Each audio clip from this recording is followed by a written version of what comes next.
ಅಕ್ರಮ ವಿರುದ್ಧ ದೆಹಲಿಯಲ್ಲಿ ದಂಗೆ, ಹೋರಾಟ ತೀವ್ರಗೊಳಿಸಿದ ಕಾಂಗ್ರೆಸ್. ಕಪ್ಪು ಬಟ್ಟೆ ಧರಿಸಿ ಸಂಸತ್ ಆವರಣದಲ್ಲಿ ಪ್ರತಿಭಟನೆ. ರಾಷ್ಟ್ರ ರಾಜಧಾನಿ ನವದೆಹಲಿ ರಾಜಕೀಯ ಹೈಡ್ರಾಮಾಗಳಿಗೆ ಸಾಕ್ಷಿಯಾಗ್ತಿದೆ. ಮೊನ್ನೆ ಕಾಕ್ರೋಚ್ ಪಾರ್ಟಿ ಸಂಸತ್ ಭವನ ಚಲೋ ದಂಗಲ್ ಬಳಿಕ ಕಾಂಗ್ರೆಸ್ ಸೆಟೆದು ನಿಂತಿದೆ.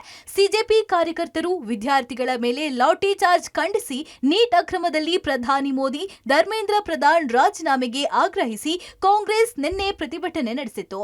ಮೋದಿ ನಿವಾಸದ ಮುಂದೆ ರಾಹುಲ್ ಗಾಂಧಿ ನೇತೃತ್ವದಲ್ಲಿ ಭಾರೀ ಪ್ರತಿಭಟನೆ ನಡೆಸಿ ಹಂಗಾಮ ಸೃಷ್ಟಿಯಾಗಿತ್ತು. ಕೇಂದ್ರ ಸರ್ಕಾರದ ವಿರುದ್ಧ ಕಾಂಗ್ರೆಸ್ ಹೋರಾಟ ತೀವ್ರಗೊಳಿಸಿದೆ. ನೀಟ್ ಪರೀಕ್ಷಾ ಅಕ್ರಮದ ವಿಚಾರವಾಗಿ ಅಖಾಡಕ್ಕೆ ಇಳಿದಿರುವ ಕಾಂಗ್ರೆಸ್ ಇವತ್ತು ಕಪ್ಪು ಬಟ್ಟೆ ಧರಿಸಿ ಪ್ರತಿಭಟನೆ ನಡೆಸಿದೆ.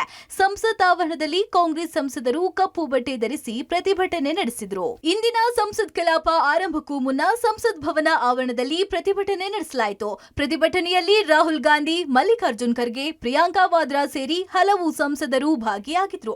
ಕಾಂಗ್ರೆಸ್ ಕಪ್ಪು ಬಟ್ಟೆ ಪ್ರತಿಭಟನೆಗೆ ಸಮಾಜವಾದಿ ಪಕ್ಷ ಕೂಡ ಬೆಂಬಲ ಕೊಡ್ತು. ಅಖಿಲೇಶ್ ಯಾದವ್ ಪ್ರತಿಭಟನೆಯಲ್ಲಿ ಭಾಗಿಯಾಗಿದ್ರು. ಕೇಂದ್ರ ಸರ್ಕಾರದ ವಿರುದ್ಧ ಘೋಷಣೆಗಳನ್ನ ಕೂಗಿ ಪ್ರಧಾನಿ ಮೋದಿ, ಧರ್ಮೇಂದ್ರ ಪ್ರಧಾನ್ ರಾಜೀನಾಮೆಗೆ ಸಂಸದರು ಆಗ್ರಹಿಸಿದ್ರು. ನೀಟ್ ಪ್ರಶ್ನೆ ಪತ್ರಿಕೆ ಸೋರಿಕೆ ವಿಚಾರಕ್ಕೆ ಸಂಬಂಧಪಟ್ಟಂತೆ ನಡೀತಾ ಇರುವಂತಹ ಪ್ರತಿಭಟನೆಗಳು ಇವತ್ತು ಸಂಸತ್ ಆವರಣಕ್ಕೂ ಕೂಡ ಬಂದಿತ್ತು.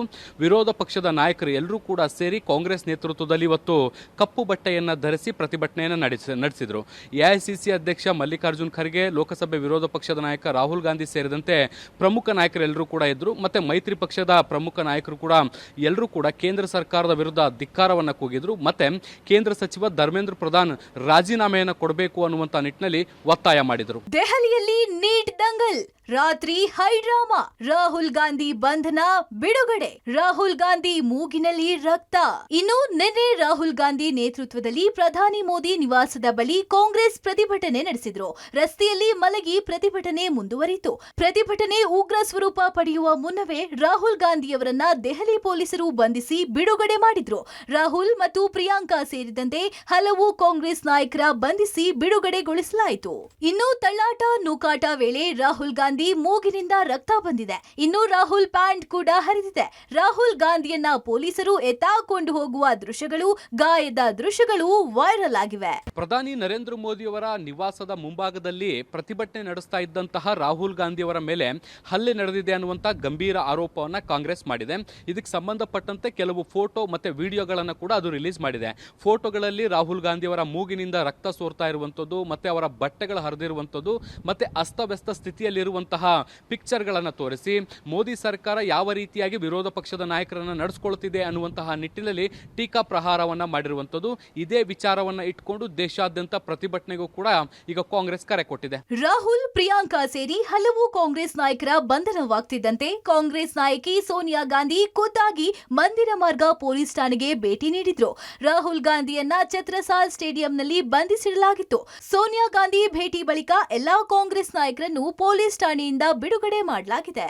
ಮೋದಿ, ಶಾ ಪ್ರಧಾನಿ ರಾಜೀನಾಮೆಗೆ ಪಟ್ಟು, ತಮ್ಮ ಹೋರಾಟ ಕೈಬಿಡಲ್ಲ ಎಂದ ರಾಹುಲ್.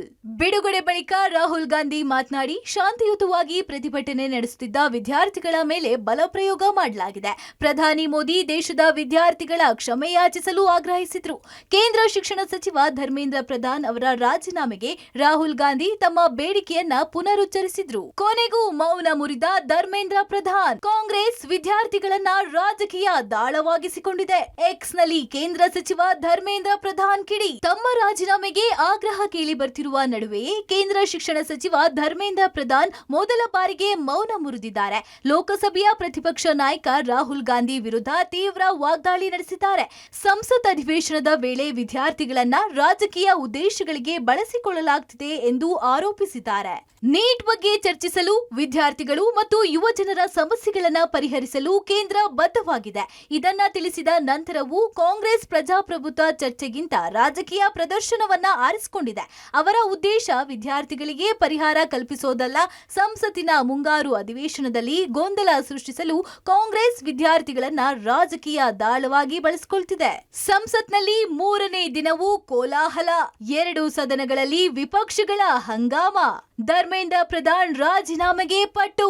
ಇತ್ತ ಸಂಸತ್ ಅಧಿವೇಶನದ ಮೂರನೇ ದಿನವೂ ಗದ್ದಲ, ಕೋಲಾಹಲ ಮುಂದುವರೆದಿದೆ. ನಡೆದಿದೆ. ಕಪ್ಪು ಬಟ್ಟೆ ಧರಿಸಿ ಅಧಿವೇಶನಕ್ಕೆ ಆಗಮಿಸಿದ ವಿಪಕ್ಷದ ಸಂಸದರು ಲೋಕಸಭೆ ರಾಜ್ಯಸಭೆಯಲ್ಲಿ ಕೋಲಾಹಲ ಎಬ್ಬಿಸಿದ್ರು. ಧರ್ಮೇಂದ್ರ ಪ್ರಧಾನ್ ರಾಜೀನಾಮೆಗೆ ಪಟ್ಟು ಹಿಡಿದು ಕೋಲಾಹಲ ಎಬ್ಬಿಸಿದ್ರು. ಮೊದಲು ಧರ್ಮೇಂದ್ರ ಪ್ರಧಾನ್ ರಾಜೀನಾಮೆ ನೀಡಲಿ, ಆಮೇಲೆ ನೀಟ್ ಪೇಪರ್ ಲೀಕ್ ಚರ್ಚೆ ಅಂತ ಪಟ್ಟು ಹಿಡಿದಿದ್ರು. ರಾಜೀನಾಮೆ ಇಲ್ಲದೆ ಯಾವುದೇ ಚರ್ಚೆ ಇಲ್ಲ ಅಂತ ಜಿದ್ದು ಹಿಡಿದ್ರು. ಶಾಂತಿಯುತವಾಗಿ ಪ್ರತಿಭಟನೆ ನಡೀತಿದ್ದಾಗ ಲಾಠಿ ಚಾರ್ಜ್ ಮಾಡಿರೋದು ಸರಿನಾ ಎಂದು ಆಕ್ರೋಶ ವ್ಯಕ್ತಪಡಿಸಿದ್ರು. ಚರ್ಚೆಗೆ ಸಿದ್ಧ ಎಂದು ಕೇಂದ್ರ ಸಚಿವ ರಿಜಿಜು, ಸ್ಪೀಕರ್ ಬಿರ್ಲಾ ಭರವಸೆ ಕೊಟ್ಟರು. ವಿಪಕ್ಷಗಳು ಒಪ್ಪಲಿಲ್ಲ. ಗದ್ದಲ ಕೋಲಾಹಲ ತೀವ್ರಗೊಂಡಿದ್ರಿಂದ ಎರಡೂ ಸದನಗಳು ಪದೇ ಪದೇ ಮುಂದೂಡಲಾಯಿತು. गोपाल जी, आप जितना समय चाहोगे बोलेंगे हम पूरी चर्चा हम में क्या बोलने चाहते का हैं अवसर बोलेंगे दूंगा। सर। हमारा डिमांड वेरी क्लियर है, education minister should be resign. then one more. आप चर्चा में If you accept ऐसे नहीं चलना चाहिए। if you accept adjournment motion पर चर्चा करो सर।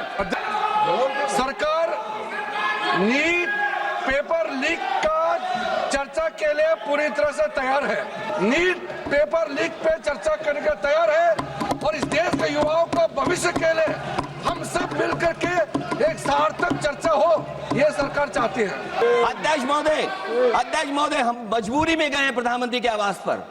अगर आप सुन लेते हैं यहाँ पर तो हम नहीं जाते। क्या प्रधानमंत्री स्टेटमेंट नहीं दे सकते हैं? युवाओं के लिए आप बाहर बोल सकते हैं, सदन में क्यों नहीं बोल सकते हैं आप? माननीय सदस्यगण, सभी लोगों के मत आ गए हैं। आप भी चर्चा चाहते हैं, ये भी चर्चा चाहते हैं और सरकार चर्चा करने को तैयार है।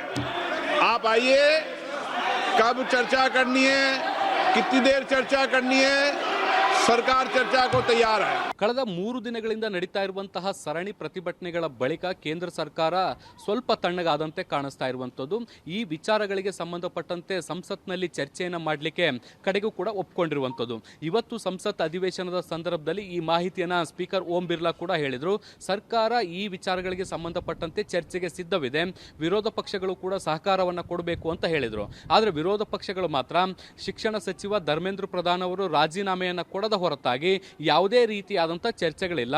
ಮೊದಲು ಅವರು ರಾಜೀನಾಮೆಯನ್ನು ಕೊಡಬೇಕು, ಬಳಿಕ ಶಿಕ್ಷಣ ವ್ಯವಸ್ಥೆಯಲ್ಲಿ ಆಗಬೇಕಾದಂಥ ಬದಲಾವಣೆಗಳಿಗೆ ಸಂಬಂಧಪಟ್ಟಂತೆ ವಿಸ್ತೃತವಾದಂಥ ಚರ್ಚೆಯನ್ನು ಮಾಡೋಣ ಅನ್ನುವಂಥ ನಿಟ್ಟಿನಲ್ಲಿ ಮತ್ತೊಂದು ಕಂಡೀಷನ್ ಅನ್ನು ಹಾಕಿದ್ರು. ಈ ವಿಚಾರಗಳಿಗೆ ಸಂಬಂಧಪಟ್ಟಂತೆ ಒಮ್ಮತ ಬರದೇ ಇದ್ದಂಥ ಹಿನ್ನೆಲೆಯಲ್ಲಿ ಇವತ್ತು ಒಂದು ದಿನ ಸಂಸತ್ ಕಲಾಪ ಬಲಿಯಾಗಿದೆ. ಒಟ್ನಲ್ಲಿ ನೀಟ್ ಅಕ್ರಮದಲ್ಲಿ ಕೇಂದ್ರ ಸಚಿವರ ತಲೆದಂಡ ಆಗಲೇಬೇಕೆಂದು ಕಾಂಗ್ರೆಸ್ ಹಾಗೂ ವಿಪಕ್ಷಗಳು ತಮ್ಮ ಪಟ್ಟು ಬಿಗಿಗೊಳಿಸಿದ್ದಾರೆ. ಸದನದ ಹೊರಗೂ ಒಳಗೂ ತಮ್ಮ ಪ್ರತಿಭಟನೆ ಮುಂದುವರೆಸಿವೆ. ರಾಷ್ಟ್ರ ರಾಜಧಾನಿ ಮತ್ತೊಮ್ಮೆ ದಂಗೆಗೆ ಸಾಕ್ಷಿಯಾಗ್ತಿದೆ. ಶಬ್ಬೀರ್ ನಿಡಗುಂದಿ, ಪಬ್ಲಿಕ್ ಟಿವಿ, ನವದೆಹಲಿ.